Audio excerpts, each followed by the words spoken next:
Hello, sir. Yeah, I can hear you. Hello, this is Venkat. Hi. Uh, Mr. Venkat, are you able to hear me? Yes, sir. Yes, sir. Hello. Yeah. Okay, okay. Uh, yeah, actually, due to this technical issues, we are a bit delayed. Very sorry and apologies for that. And I welcome Mr. Venkat Subramaniam. He is a Mozilla representative Singapore, and he's going to give a talk on this Web of Things. And I welcome Dr. Mani Meglai, Professor and Head of Department of Computer Science Engineering, PUG Tech. Formally welcome the gathering. Very good evening to all participants who have joined for this faculty development program. Guess I need to say good morning as well, as we have few international participants also joined in this session. It's very, very pleasant weather outside here at Coimbatore, and I hope everyone is staying safe. I sincerely thank everyone for joining the session amid all sorts of tempting and distracting online events.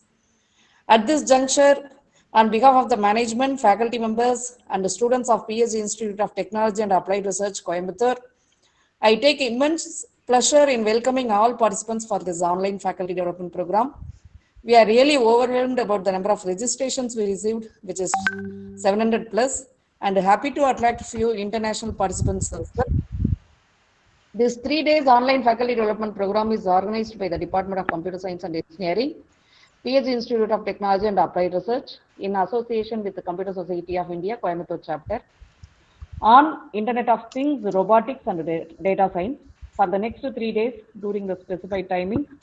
The first session is on building the Web of Things by Mr. Venkat Subramanian, Mozilla representative, Singapore. Welcome, Mr. Venkat, and thank you for promoting our event in Singapore as well. Thank you, madam. The Thank you. Thanks for having me. Yeah. Yeah, the second session is on unmanned aerial vehicles by Mr. Surya Prakash, and the third session is on traveling towards data science by Mr. Venkatesh. I thank all the speakers for accepting our invitation for handling the session.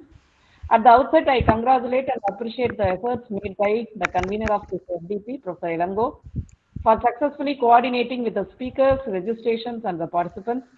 I welcome you all again and request Dr. Elango to proceed with the introduction of our speaker today.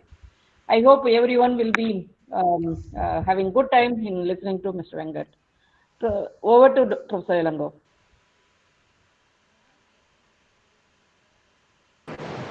Thank you, Dr. Mani Meghale, for the welcome address. I invite Mr. Venkat now to start the session. Okay. Good evening, everyone. Thanks a lot. Thanks a lot for the for your time with me today. So totally we have nearly 161 participants today. Okay, it's a good number really. So let me show my face for a while. Give me a minute. Okay, I think you all can see my face, I think. So I'm using one of the PSG staff's account, Vidya. So don't mistake that the name is Vidya and some male voice is coming. I'm Venkat, actually the speaker today. So I'm just sharing the faculty's account. So due to some technical issues. Okay. So let me get into the session. So already we delayed a bit. So let me straight away get into the session. Okay, let me share my screen. I just want a few of you to confirm that you can see my screen. Can anyone see my screen? Everyone? Yes, sir, we can see you. Okay, that's good. Okay, so let's start the session. So the topic today is building the web of things. Okay, so I hope faculties or maybe in the session, students maybe in the session, and people who are doing PhD or doing research. So various people from diverse background maybe in this session. So I chose this topic mainly because today this internet of things is a standard term. Okay, so a lot of people are talking about iot. So what it is really. Okay, so because for the past few years I was completely working in this internet of things domain, and I just want to introduce this web of things which you all will take it as a fun. Okay, so it's completely a new way of building innovative solutions, and I hope after this session for sure you will start building something using the technologies which we are going to talk about. Okay, so it's so make everything part of the web. So it's really an easy way if we learn about web technologies if to in order to build solutions. Okay, so just a short, a brief introduction about me. So my name is Venkat. So I'm a Mozilla representative, Singapore. So a lot of you, okay. So a lot of you know about Mozilla, right? Firefox browser. A lot of people know. Okay, so that's so it's completely developed by Mozilla. Mozilla is basically a non-profit Sorry organization. to disturb you. Yeah, yeah, sure. There is no video. No video. Sorry, 1 minute.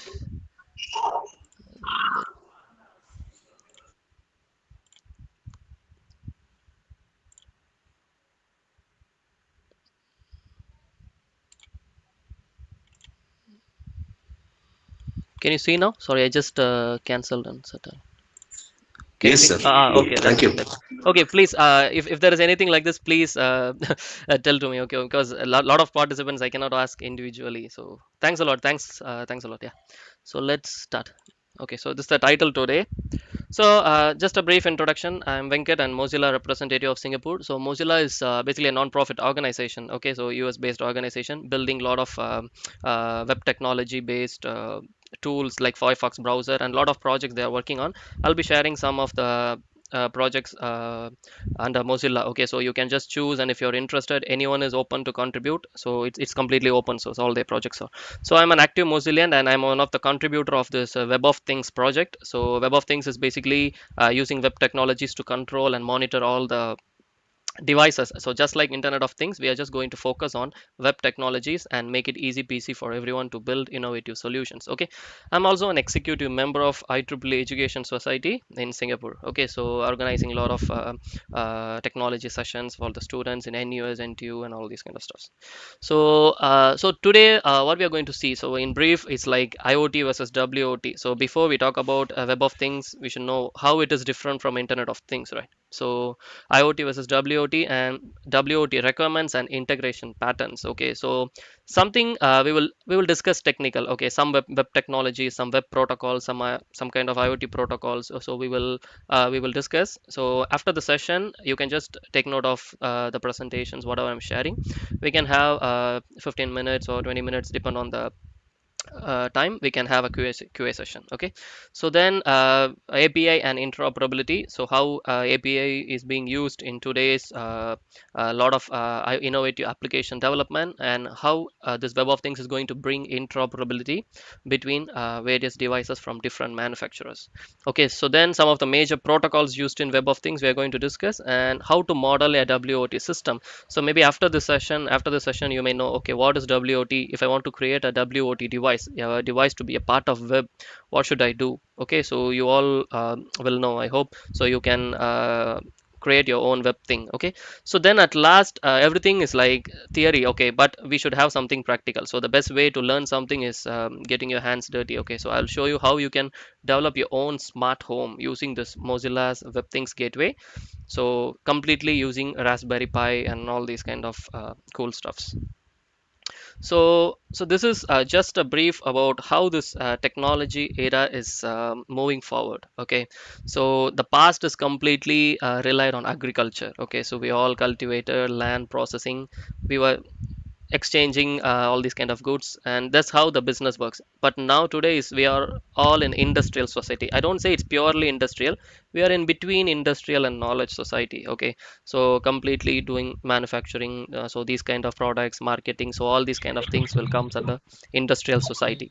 And the next era is all about knowledge society. Okay, so what we are going to do in knowledge society, okay, it's completely machine to machine communication. Okay, so human will have very less work. So a lot of people know now robots are replacing a lot of human works, and just like artificial intelligence replacing a lot of jobs nowadays. Okay, so in future it's going to be very obvious, but we all have to be prepared. So we cannot stop, we cannot put an end to such things, but we should have the ability to cope up what is really going to happen, how this technology is going to develop, and how we can equip ourselves in order to befit those time. Okay, so Then let me talk about Internet of Things. Internet of Things, one of the buzzword now. Okay, so everywhere, wherever you go, at least you'll see this term nowadays in newspapers, magazines, even in your curriculum. If I'm not wrong, by right, it should be added in students' curriculum. Okay, so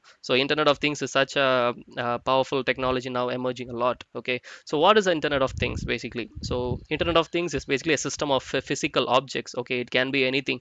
It can be your security camera, it can be your microwave oven, it can be your kettle. So whatever in your house, we can give identification for each and every device, and we can connect it to internet. Okay, so today nothing is impossible, everything we can do over uh, internet.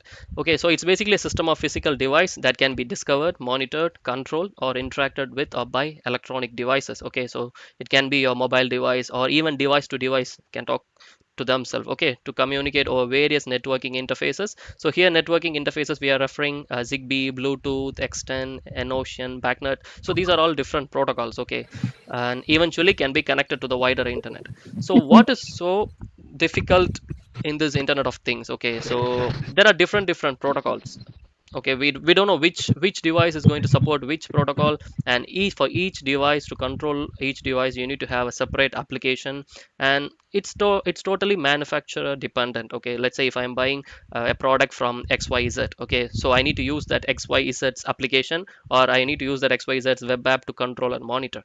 Okay, so there is no interoperability now. Okay, so it's really, as an end user, I don't want to install hundreds of application in my mobile and laptops to control diverse category of devices, okay, through different protocols. So web of things is mainly going to address this issue. Okay, so I will discuss and I will share more details in my upcoming slides. Okay, so what is a thing? So the slide looks a bit childish. Okay, thing, what is a thing? So it's everyone know what is a thing basically, but in Internet of Things, it's really important to understand what is a thing. So if it's a physical object that's digitally augmented with sensor, it can be anything, temperature or motion. Okay, and actuators like LEDs, motors. So whatever is binary, 0 or 1 state, we call it actuators.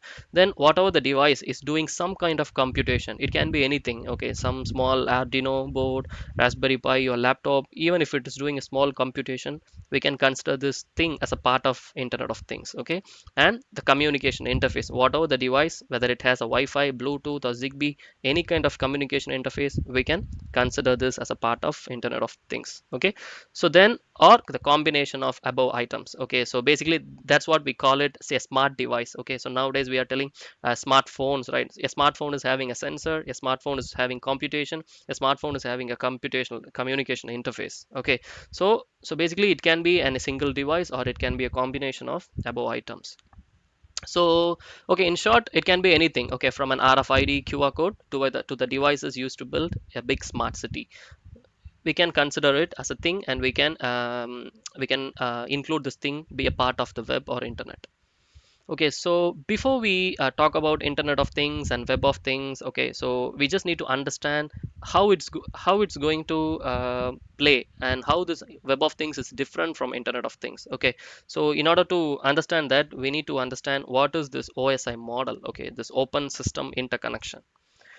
So I hope most of you guys would have heard about this seven layer I mean the OSI layer 1, layer 2, layer 3, layer 4, layer 5, layer 6, layer 7. So what does it mean, and what it is doing actually? So layer 1 is basically a physical layer. It can be Ethernet cables or Wi-Fi or whatever. It's just a physical medium to transfer your data packets, that's all. Then data link layer, that it comes the second, layer 2, which is the data link layer, which is helpful to read the MAC address of the devices. Okay, third comes the IP address, the layer 3. So the layer 3 is helpful in order to read the IP address from the data packets. Okay, for example, the home routers, our Wi-Fi routers, so all these kind of stuffs comes under this layer 3. Okay, then layer 4 takes care of the communication. Okay, for example, I have a two devices or two PC, so it can communicate over TCP IP, or it can communicate over UDP. So for example, UDP most of the time we use for video based communications. So it comes under layer 4. So layer 5 is mainly to establish an end-to-end or close the connection, okay, between two hosts. Okay, so it's mainly the file transfer protocol. So all these kind of stuffs comes in layer 5. And layer 6 is the presentation layer. Okay, so all the TLS, the security handling, SSL, Kerberos, so all these kind of security based stuffs, how we are going to present this data to the application layer. Okay, it comes under this presentation. So basically all these layer, for example, if I take example of application layer, it will take data from the presentation layer. If I take network, means it will take data from the data link layer and transfer it to the transport layer. So each layer is dependent on the one above and the one below. Okay, so we need to understand how this entire layer is working in order to understand the whole network or internet of things in simple. Okay, we need to understand. So then the last layer, the layer 7, is the application layer. Today we are going to focus more. Okay, so basically this layer is the one where the human and computer interact, and also the computers and computers will interact. Okay, so the protocols on the some of the major protocols used in this application layers are HTTP, MQTT, WebSocket, etc., so on. So okay, so that's all about this OSI layer. So you guys would have who got a rough introduction or understanding about this now. So now let's talk about web of things. So just change your mind from IoT to WOT now, how it is different. So web of things is all about making devices accessible over the web using web protocols. Okay, as I said, we are just going to focus on application layer. We don't care anything below the application layer, whether a device can be a Bluetooth device or Zigbee device or some Z-Wave, any protocol it can be. We don't need to mind. We are just going to focus on application layer, and we are going to build our application on top of it in order to control and monitor the devices. Okay, so as you see here, web protocols like HTTP, WebSocket. Okay, JSON is basically not a protocol, it's a data format. Okay, so today is a widely used format in web in order to exchange data, okay, between two systems. Okay, and agnostic, the word is very important, agnostic to anything below the application layer. So no need to worry about what protocol the systems are using. Okay, then so that any devices can be part of the universal web of things regardless of what protocol it uses connects to the internet. This is just a definition, but the core concept is just use the application layer, focus on your application, build your application, use some modules. So the layer 1 to layer 6, you no need to worry, web of things will take care of it.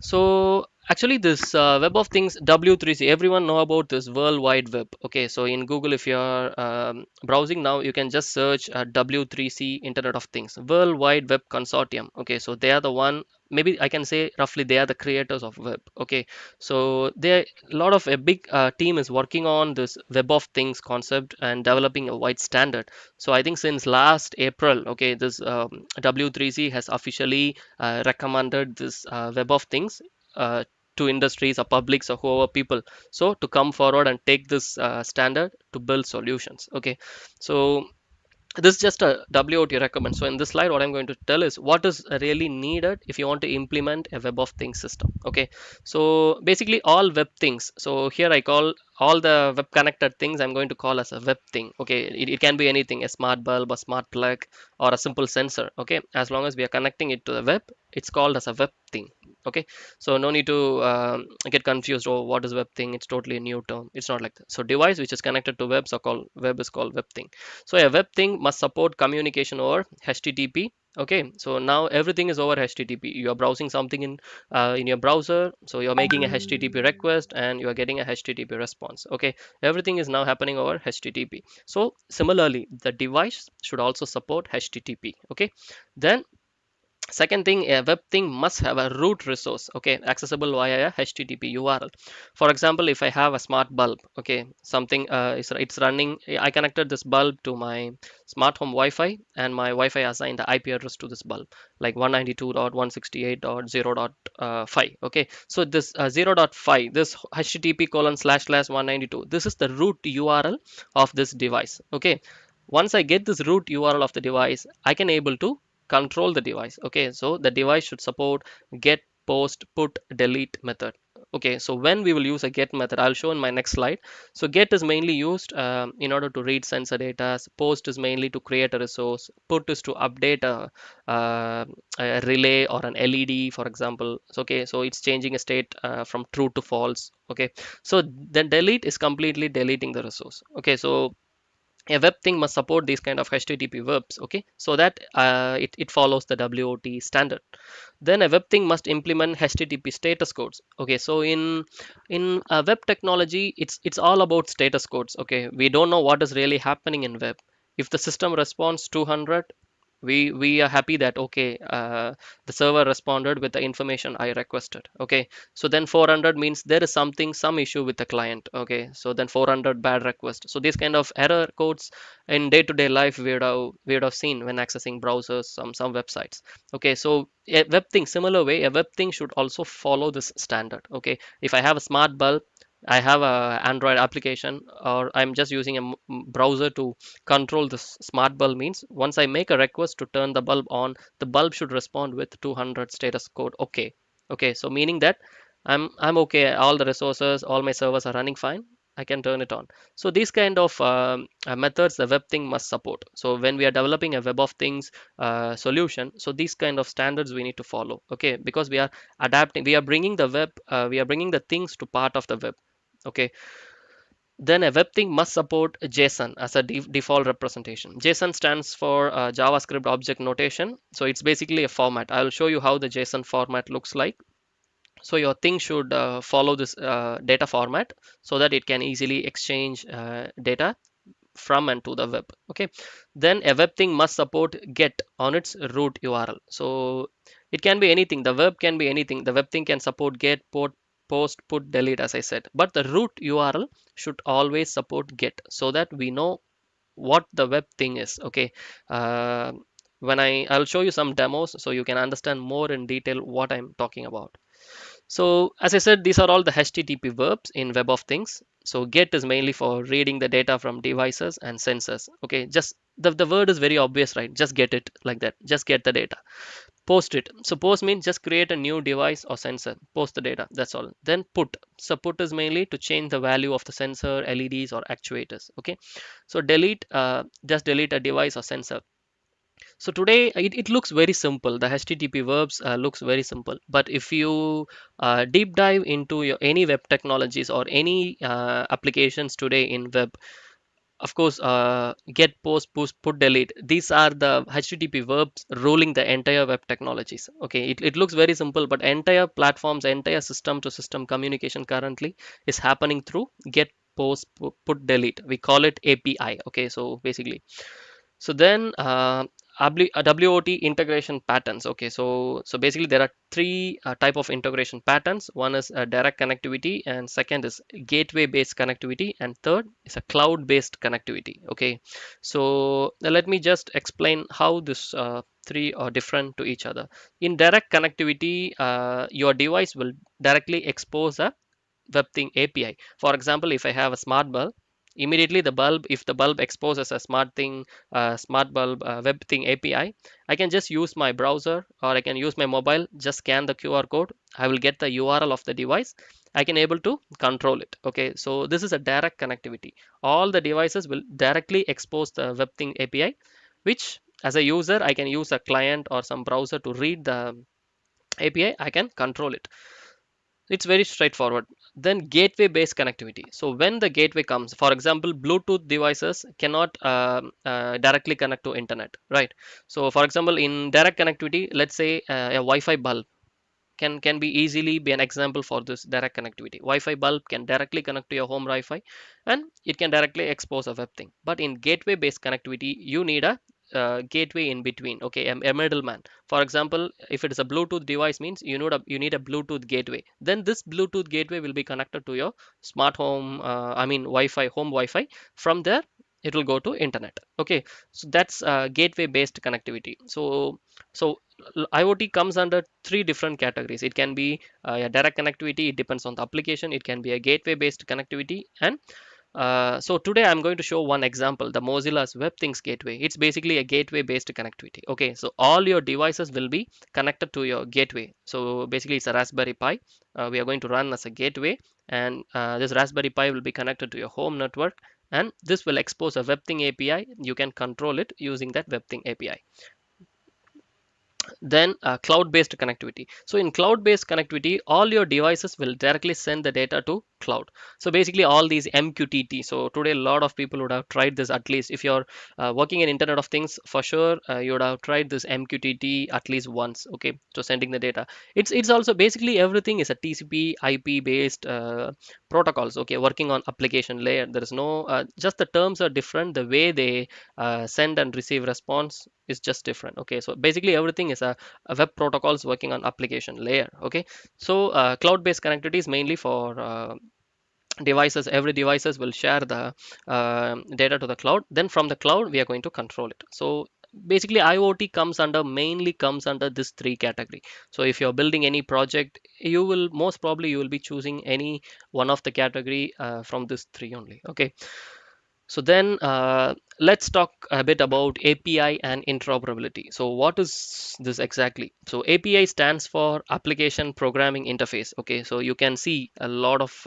devices like car, web apps, API, mobile device, enterprise application. Basically, it can be anything. Okay, so each device API is basically a language, just like how English or Tamil is a language for human to human communication. API is basically a language for two softwares, okay, to talk to each other. So if I have a software and if there is another device, I want to do a handshake with that software, means there should be an API. So that's why today a lot of developers, a lot of companies, or when they are working with building a lot of solutions, they always use the term API. Okay, so API is basically a language for to talk between two softwares. Okay, then what is interoperability? So today it's a big pain. As I said before, in Internet of Things there is no interoperability. As I for example, if I have one Bluetooth based vendor's device, okay, so I have a Bluetooth smart plug in my home, so I need a Bluetooth gateway, and I need his own Android application or a web application in order to control that particular device.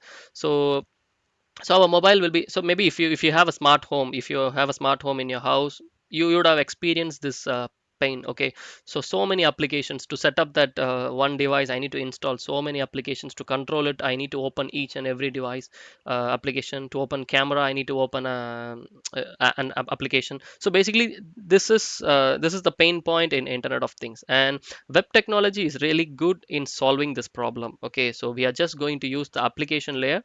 We are just going to play with the JSON data format, okay, to exchange data between two devices or two gateways or two systems, basically. Okay, the below layer we no need to worry. It can be any kind of devices. Then you can just create a simple web application, or it can be any Android app or something, a unique interface in order to control or monitor all your devices.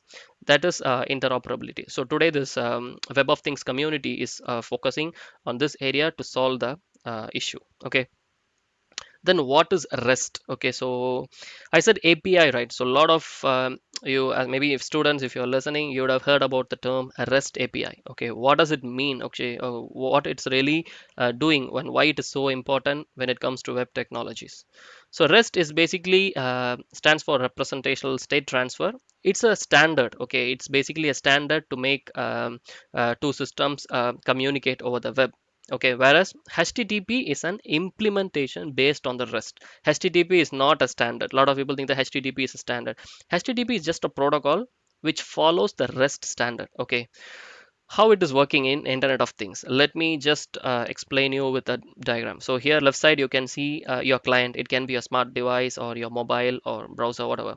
Then right side I'm having a smart bulb which is running a web server inside. So today, so due to this wide development in the area of embedded systems, even a 8 kilobyte memory device, okay, so it can be any device which with just 8 kilobyte of memory having in it, we can run a web server. Okay, so whenever there is a web server running inside, we can make the device part of the web.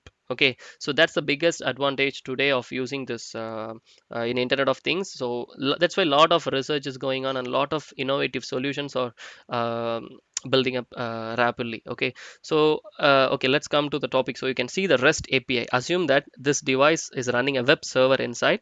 Okay, then once you connect to your home Wi-Fi, So it's having a web thing API with this get, put, and delete. Okay, so get is mainly in order if you want to read the this light status whether it is on or off, you can use the get request. If you want to turn the bulb on and off, you can use put request, and if you want to remove this device from the server, you can use a delete request. So what is REST basically? How it works in Internet of Things? Okay, so as I said, I'm going to make a put request something. This assume that this wotlamp.net. Okay, this is the URL. Okay, for example, URL of the bulb. It can be an IP address also. It's not a big deal.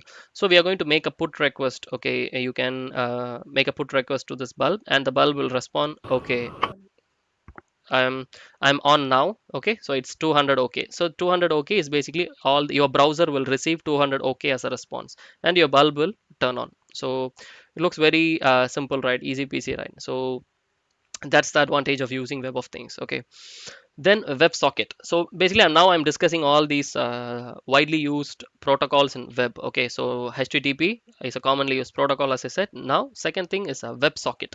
So WebSocket is really useful in real-time communications. Okay, because HTTP, it will consume some kind of memory or in your server. Okay, so whenever you make a HTTP request, if you want some sensor data every 1 minute, means you are sending HTTP request thousand for 1,000 minutes, you are sending 1,000 requests. Okay, so which may overload the server. Okay, there comes the benefit of using WebSockets for real-time communication. So WebSocket is basically a communication protocol. Same, it's also in the application layer, it's also work on TCP IP. Okay, providing a full duplex communication channel over a single TCP connection between your client and the server. So here my smart bulb, as I said, there is a server running inside the smart bulb. You can see the client on left side. It can be a mobile or anything. So what I'm going to do is, how this WebSocket basically work is, it's also a HTTP response, HTTP request, sorry. So basically you will do a HTTP request with a server, and assume that the smart bulb supports a WebSocket. Okay, we should the developers or the manufacturers or whoever, the programmer should implement WebSocket into that smart bulb. If the smart bulb supports, what it will do is it will send a response. Okay, 101. So 101 stands for switching protocol to WebSocket. Okay, from the client I'm requesting it. Okay, hey buddy, can we just connect please through WebSocket? Once it is okay, it will send you 101 switching protocol to WebSocket, and the moment it send the response, we will create a duplex connection. Okay, so we will create a duplex connection. So from this you can the server and the client will always have a 24/7. I mean, as long as you explicitly close it, it will have the connection, so you'll always get a real-time data in your application. Okay, so no need to explicitly make individual request every minute. Okay, so it will overload the server. So this is every protocol has its own use case. Okay, so if you're building solutions based on WebSocket, you can go with it. It's really a good way to do real time streaming or real time applications to get real time data. Okay, so now let's talk about MQTT. Okay, so when it comes to cloud based technologies, or if I want to send my data to cloud, so a lot of people heard about this MQTT. Okay, MQTT stands ஆமா for any ஓடியும் any ஓடியும் நாளைக்கு போட்டு நம்ம காலையில 9 o'clock. hello, sorry, can you mute your mic? I cannot listen. Okay, so MQTT stands for Message Queuing Telemetry Transport. Okay, so basically, as I said, it's also an application layer protocol. Okay, so here instead of using server and client word, we are going to use publish and subscribe. Okay, so here all your sensor device and your browser clients or all your smart devices is going to be client. So then you'll ask, where is my server is going to be? Your server can be in local or internet. If you're using a Raspberry Pi or in your laptop, you can install, just go to Google and search MQTT brokers. Okay, MQTT broker, there are a lot of open source brokers available, developed by Eclipse Foundation, then Mosquitto broker, Hive Mosquitto broker. So these are all open source MQTT brokers available, which you can make use of to send data. So it can be in local or internet. Okay, if you put this broker in any cloud services like Azure, I mean AWS or GCP, you are sending data to the cloud. So basically, a lot of people still, because when I was working in this Internet of Things, I really struggled a lot. What is this sending data to cloud? How it is working, and all these kind of stuff. When you try to know this, how this MQTT is working, understanding how this cloud technologies and how IoT data we are sending it to cloud is really a piece of cake. So that's how this MQTT works. Okay, so MQTT offers, and it also offers three level of QoS. QoS stands for quality of service. So basically we can choose, okay, as a sender, as a publisher, and a subscriber, I can choose what kind of quality of service I needed. Okay, so if I want data to be exactly delivered at once, I'll choose QoS 2. Okay, so if we choose QoS 0, there is a chance that you may receive your data or you may not receive your data, because the broker will just send the data to the subscriber and it will forget. That's all.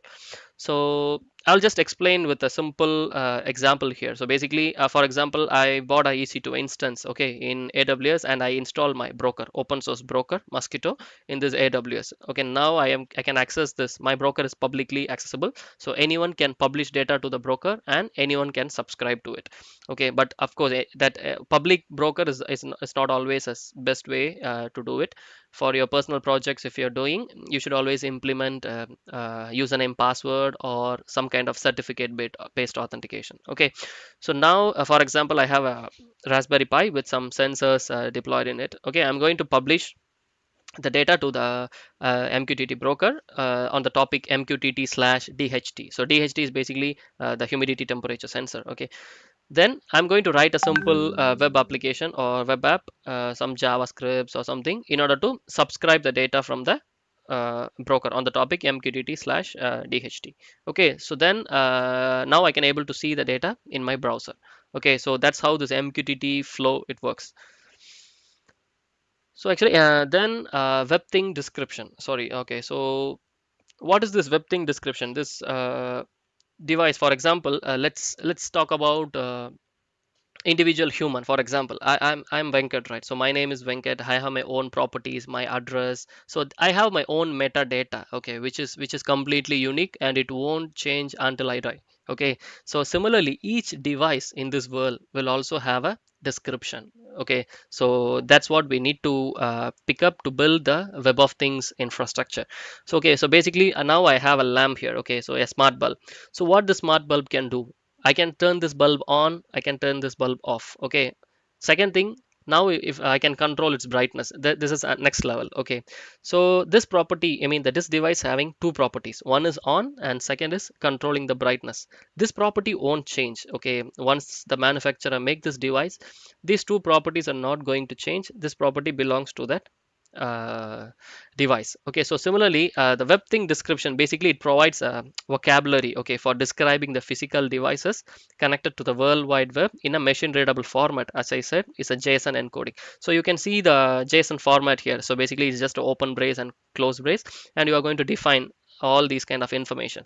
So for the smart bulb, the ID, it can be anything. So it can be a web server running inside, then the title is a on off switch. Okay, then description, it's a web connected switch, so you're going to turn on and turn off. So properties is on, and you can see the URL. So when I go to my browser, just typing this mywebthingserver.com slash thing slash switch slash property slash on, I can able to control this device from the browser. Okay, so that's the definition of web thing description.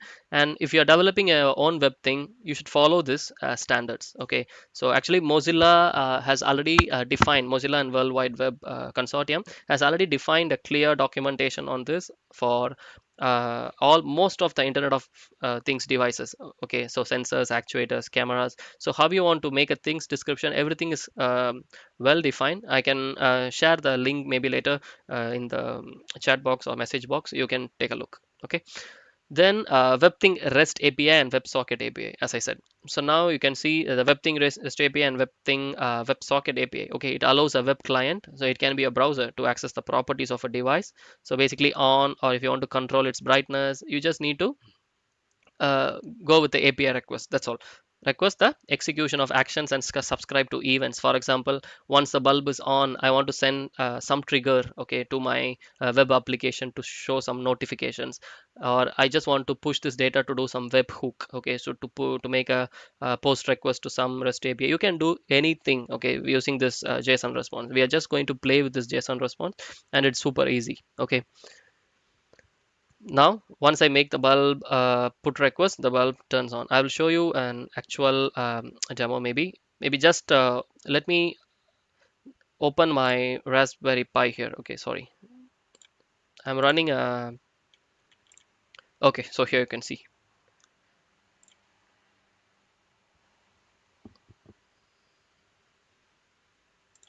Okay, so I just wrote a simple program in order to explain how this web thing is going to work. Okay, so let me just run the program node thing, webthing.js. I'm having a TP-Link smart bulb. Okay, so it's running. The code is it's running in port 8888. So I just go to my browser, and you can just open uh, localhost port 8888. You can see the things description. If you want to see in a more detailed way, I can show it in Postman. Okay, just show in Postman. So you can see the things description here. I'm going to make a GET request on this localhost 8888, which is my smart bulb. Okay, so the response you can see. So my smart bulb now is responding with these kind of details. Okay, so this is the standard I'm going to follow, defined by Mozilla. Then properties is on off property. If I want to control its brightness, I can control its brightness. Okay, so then if I want to turn on the bulb, just click the link. You can see the URL changing to, okay, just click the link property slash on. You can see the URL changing to, I can make a put request here. Just make a put request, okay, with the body. uh, I can choose the type JSON. Okay, I can make this bulb turn on just by simple commands. On status true. Okay, send. So now I can make this bulb turn on. I'm not sure whether you guys can see me or not. So you can see the bulb turning on here. Can you see the bulb turning on? My face becomes bright. Okay, so now if I change this device to false, I can turn off this bulb.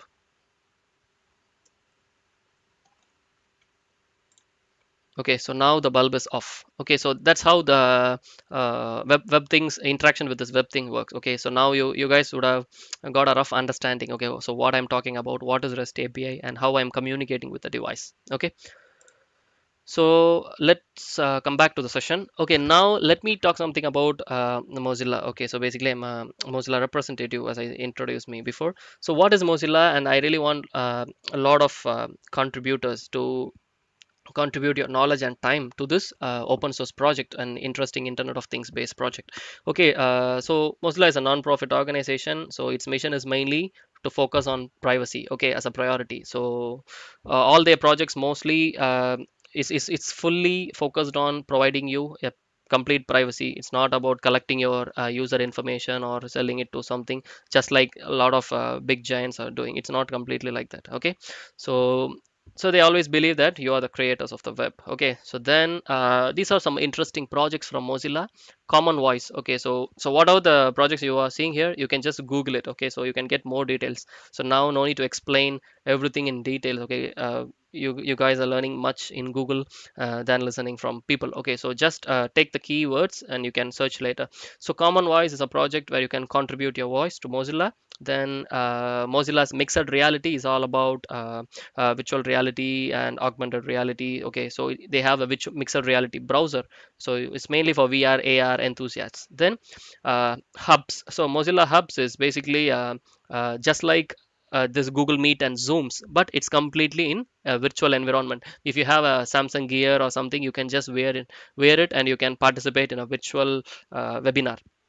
Okay, so you can give a try. Then last is a Web Things Mozilla. Okay, so that's what we are going to see now. Okay, what it is all about, and how you can build your own secured smart home, okay, using a Raspberry Pi.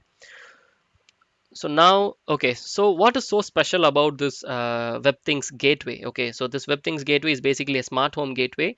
You are going to install some software packages, okay, in your Raspberry Pi.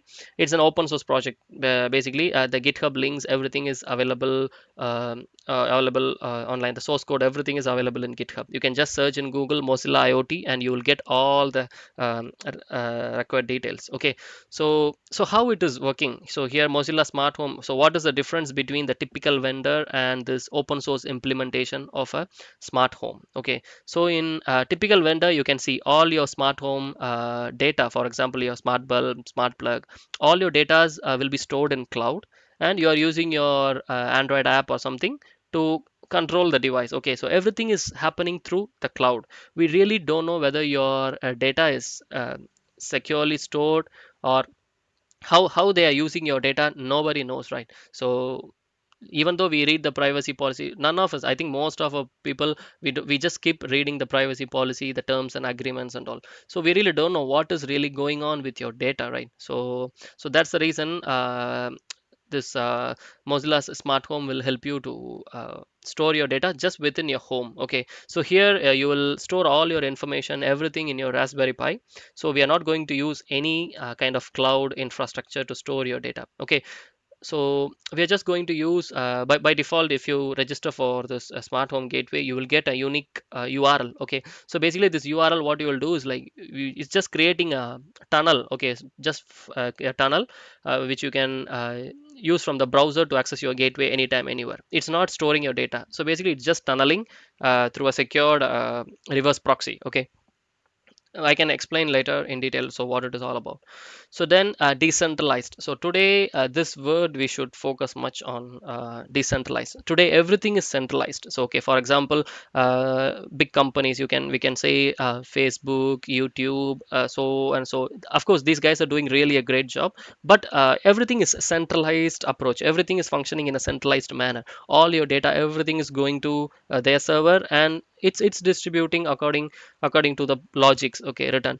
But what is decentralized? So decentralized is like your data is not going to a centralized database or centralized server. For example, if you're running a smart home gateway in your home is a completely a decentralized environment. You can call it a decentralized approach of doing internet of things. Okay, because all your data, all your processing, everything is happening in your home itself. Okay, and you are just using internet to tunnel it to your home uh, Raspberry Pi, okay, to access your smart home devices. So it's always a secured way of doing things. So decentralized approach is really a good approach, which is we will see a lot of projects in future, okay, doing this on this option, decentralized. So then WebThings framework, you can make use of this WebThings framework. Just you can actually you can scan the QR code also. You can, it will directly take you to the page. So this WebThings framework, basically Mozilla has clearly defined, okay, how to build your own web thing. For example, if you're just an LED, fine, you can how to make this LED, you can how you can give a proper things description for this LED. It's very clearly defined, and Mozilla has clearly developed a web thing framework which is completely open source and free to use. You can just explore the code. If you, of course, most of you guys were from computer science background, I believe, so you can just explore the code. Okay, so different programming languages are available: C program, Node.js, Python, PHP, Go. So all these programming languages, you can create your own web things. So that's the best part in this web of things, Mozilla's web of things gateway. Okay, so then how it looks like. So what is it actually? So it's a private smart home, means what kind of benefits is really going to give. So you can see your smart home gateway Raspberry Pi will connect to your home Wi-Fi and all your smart devices. It can be anything. So as I said, here we are really trying to address this interoperability issue. Okay, so you have a Bluetooth device, let's say for example Philips Hue. Okay, this Philips Hue is a widely a famous smart bulb, okay, which is working on the Zigbee protocol. Then TP-Link is a smart bulb and plug which you can get for nearly nowadays around 700 800 rupees we can get. Okay, so it's a Wi-Fi based device. Okay, then and also Bluetooth based devices are also available. So it can be any kind of your device. So what you need to do is just a plugin. So each and every device is having its own plugin. So we can just install it on the gateway and you are good to go and you can access the smart home equipments. Okay, so and your all your data, the status of your devices, the status of your temperature information, so everything, whenever you're opening the door, whenever everything, all the information is stored in your Raspberry Pi itself. Okay, so it's not stored in any cloud. You are the owner of your data. So that's where comes the consumer's privacy. Okay, so then this is the architecture. So as you see here, so basically it's a Node.js server running REST and WebSocket. So we just saw what is the definition of this REST and WebSocket. It's just using the same concept, and all your information will be stored in this SQLite database. Okay, basically it's a light version of SQL which can run on simple embedded devices. Okay, then Express is basically a routing mechanism. So when you request for certain pages, it will route you accordingly. So basically this is the architecture. Okay, so let's just, maybe I can show you a live demo. Okay, I'm running a WebThings gateway in my home. I can show you. So basically you can see this is the Raspberry Pi I'm running. I just installed the WebThings gateway in this Raspberry Pi. So basically what you can do is just go to this iot.mozilla.org. So you can directly download. If you have a Raspberry Pi in your home, no need to wait. You can directly go, just click on gateway and you can download the image. Okay, so just download the image and boot it to your Raspberry Pi. Immediately your WebThings gateway is up and you can it will search for the available devices in your smart home. Okay, so for example, okay, here let me, okay, so here you can see this is my URL.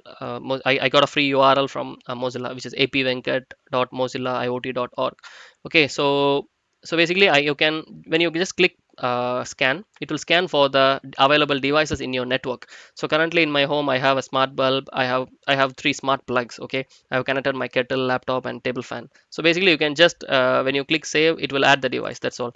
I don't want to add so many devices. Maybe I can add my table fan and my laptop. Okay, so the moment you add, you will see the device status here. Okay, so now you can control the same smart bulb. Okay, which I just showed. I can control it from here. I can turn it on, I can turn it off.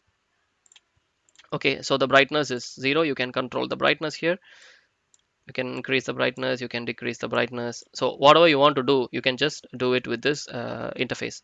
So then you can create rules. Okay, so basically this is the cool feature offered provided in this gateway. So you can just drag and drop. So for example, every day morning 6 o'clock I want to turn my bulb on or send some notification. Just create a simple rule, make your own time and choose the property on. All your rules are set and you can just peacefully do your work. Okay, so then you can log your devices. Okay, so when you're you can log the power status. So how your energy monitoring, for example, if you're doing some energy monitoring or energy management projects, this gateway is really a good start. It will provide you a deep understanding of how your devices are performing and all these kind of stuff. Okay, so then of course you can upload a floor plan also. So this is my home floor plan I just uploaded. So you can easily drag and drop your devices. Okay, so just I can move it. This lamp is in my room, so I can just move it here and there. Okay, so then you can so Mozilla frequently they release updates, so you can, it will automatically you will get a notification and you can update the gateway frequently. Okay, so then as I said, adapters. Okay, so this is the cool feature you can see here. So when you just click sorry, let me just refresh the page.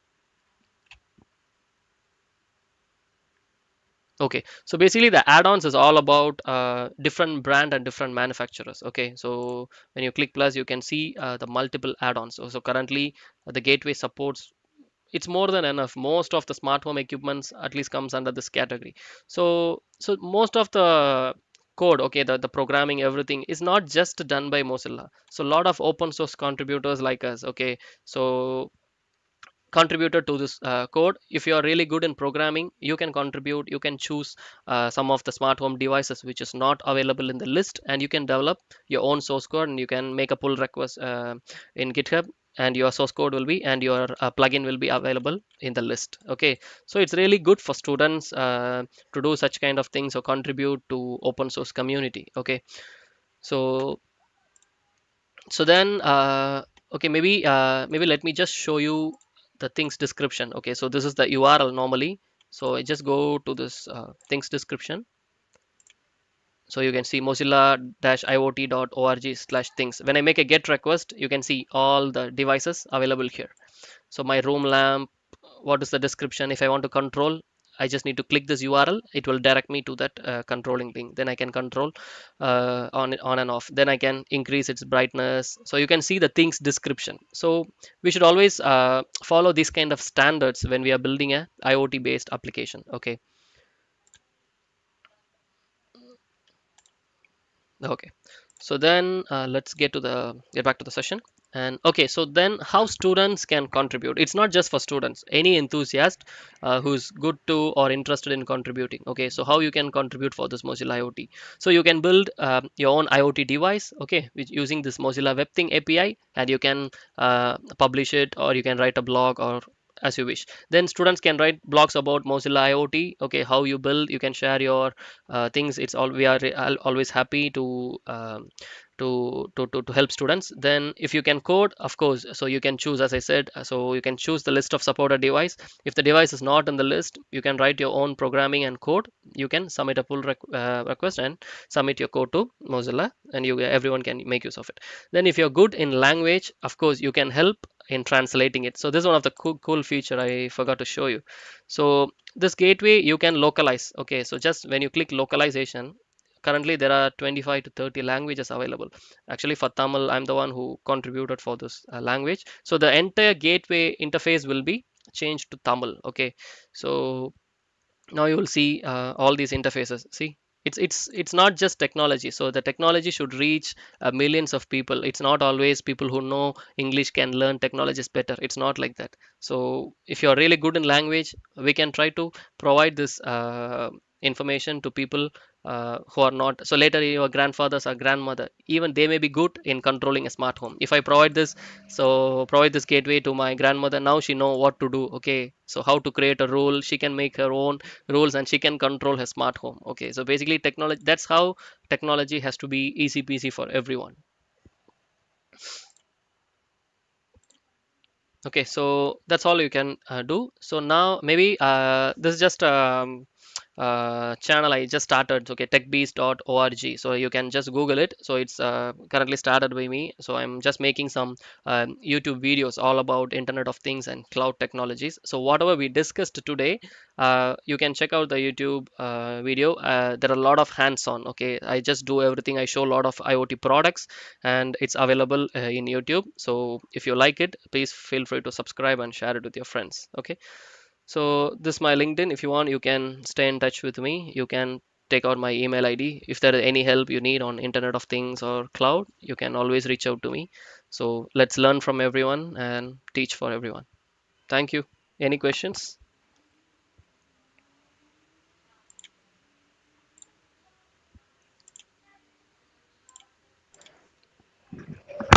The participant, if they have any queries, they can interact with Mr. Venkat.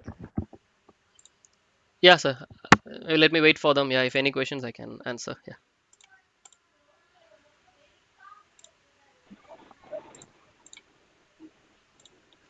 Hello, sir. This is Muthumanikandan from VIT Chennai, sir. Hello, sir. Hi. Sir, can you suggest some good simulation tools for working with IoT, sir? Simulation tools. Okay. Actually, this it basically depends on application. So what kind of applications you are developing? Can I ask you? Just Based on web services, sir. Integrating with web services, I need to work with IoT in that okay. case. Okay, simulation tools basically. Okay, you can use this WebThings gateway. I can show you. There's a adapter called virtual adapters. Okay, which will help you to simulate all the devices like smart home, smart plug. Mostly IoT. It comes under these categories. All these devices are available as a virtual device. So you really no need to have an actual device in order to learn or uh, build the Internet of Things. So you can make use of it. Maybe I can just show you 1 minute. Okay. Yes. It's really a good question actually. So a lot of people struggling. Okay, I don't have a device. I need to buy such an expensive devices to learn Internet of Things. It's not at all. It's not at all really needed. Okay, so just you can go to here, just go to the adapters. You can see virtual adapter. Okay, sorry, let me show you. So you can see virtual things. So once I add this virtual things, so you can access all these virtual things from this API. It's basically a simulation. Okay, so it will send the default data like random simulation data. You can make use of to build your applications. Say for example, I'm developing a home application, sir, IoT based home application, and if I want to simulate over it, will it be useful, sir? Of course, of course, of course. Yeah, you can use the same stuff. Okay, sir. Thank you so much. Yeah, thank you, thank you. Yeah.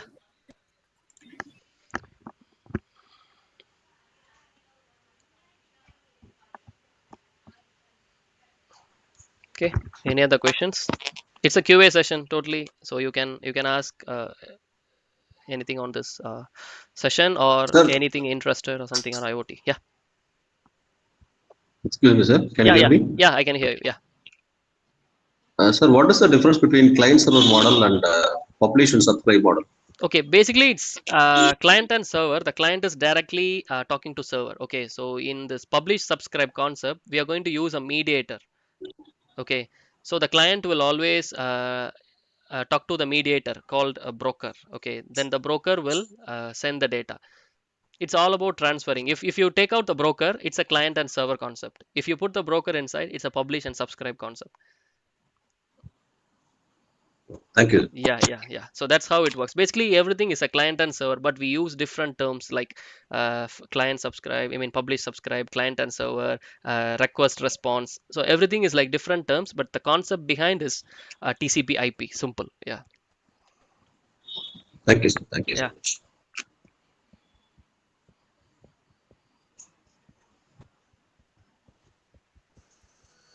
Sir, good evening. Yeah.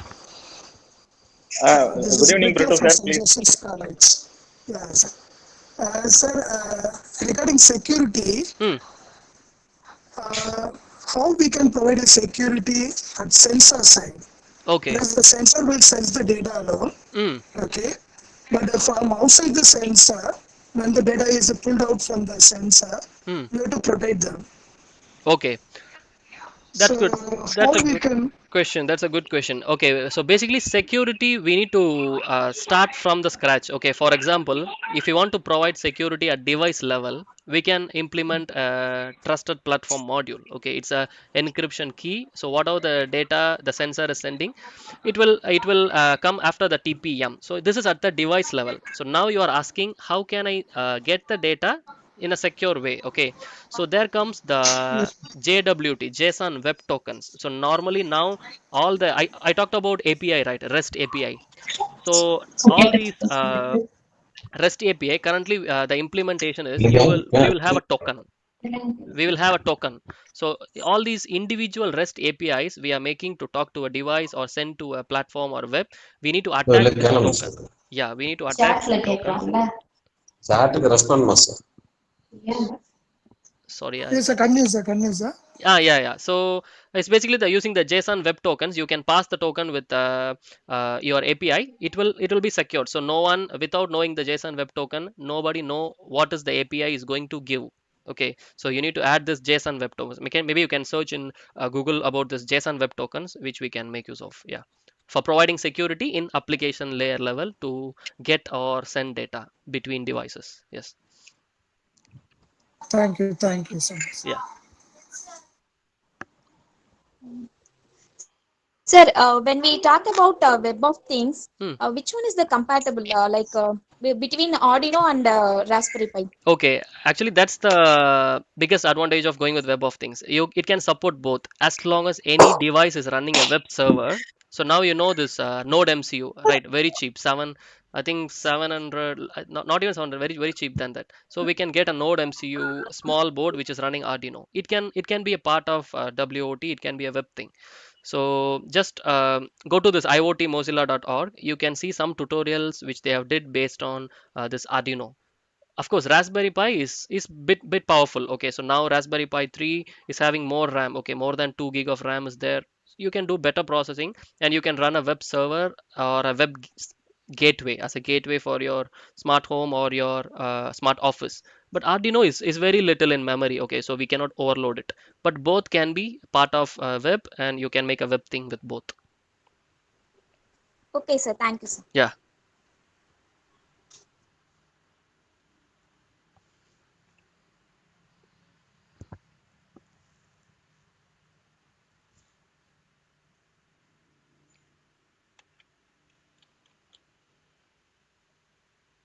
Okay, so any other questions? Sir, I am having one question. I am Yeah, having one question sure, please. Yeah. that we are having Arduino, Raspberry Pi, and Node MCU. Okay. Apart from it, we are having a support of Tinkercad also for getting online simulation through IoT devices where we Okay. get the look and feel. Sir, likewise, would you like to suggest a specific simulator or a tool for Web of Things? A simulator or tool? Actually, so far there is no Because specific. like as a Tinkercad, Hmm. it is providing the facility so that a person who is not having a specific kit related to Arduino or a Raspberry Pi kit, Hmm. that person can easily implement it, drag and drop the boxes through the Tinkercad. Tinkercad is providing the complete look and feel like as the Arduino toolkit. Okay. So my question was ki, do you can suggest related kit which is available online in a soft mode for students? Okay, for learning, okay, so basically it's all about playing with the data simulation, right? So it's simulation Right, means right, it right. comes the data simulation. You're going to simulate Yeah. some sensor data, or Yes, you're going sir. to simulate some kind of environment. So there True, are a sir. lot of there's no specific tool so far to my knowledge, but there are a lot of node modules available and Okay, Python sir. modules. So, for example, in NPM, you can just check Raspberry Pi, just search in Google Raspberry Pi NPM modules. There are few temperature sensors, and even the part of this Web of Things. Okay, just search building the Web of Things. It's a book actually. So today, what I discussed is actually a PhD project done long back in Switzerland. Okay, so they in that book they have clearly defined, and the source code is available in GitHub also. Just search in Google building the Web of Things GitHub, you will get The the Web source of code. Things. It can help Okay, you to sir. simulate all the sensor device data. Yeah. Okay, sir. Thank you, sir. Thank you.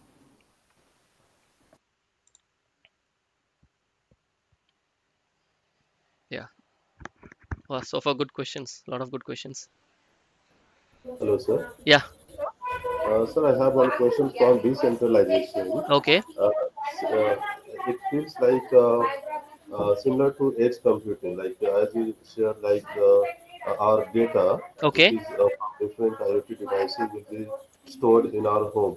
Okay. So, do we need to set up our own server, or because the Raspberry Pi or whatever we are using, Hmm. that will not be enough to store much information. So, where Yeah, it will correct. be stored? Okay, so in this case, we need to go for cloud computing. So of course, okay, so that's the reason we are going with cloud.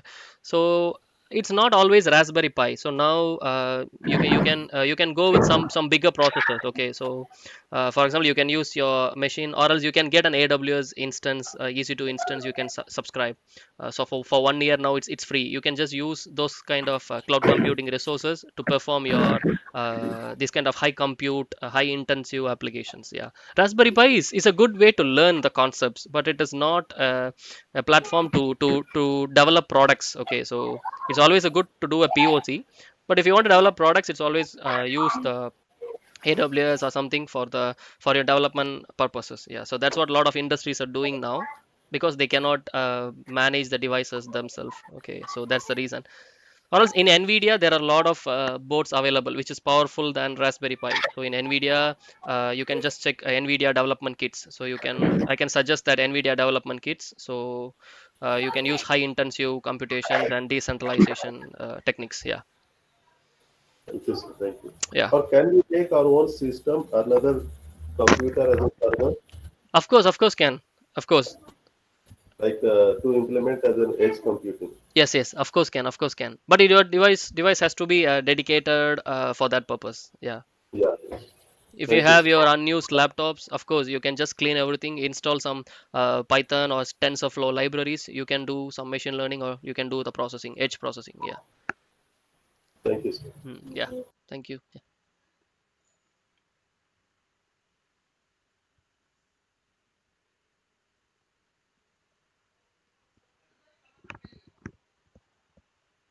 Yeah. So any questions?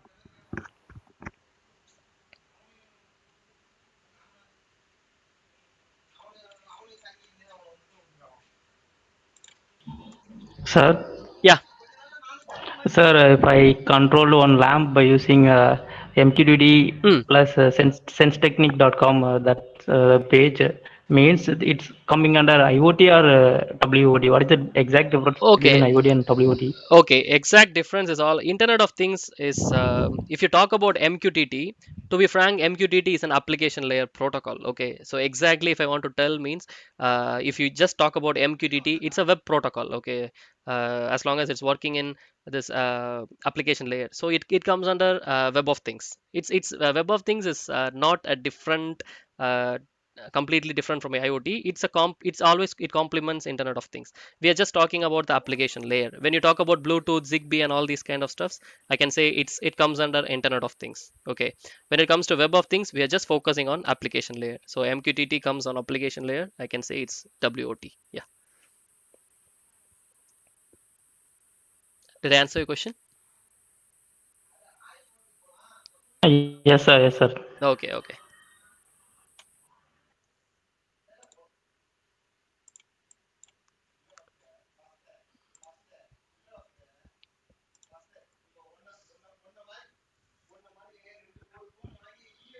Okay. So any questions?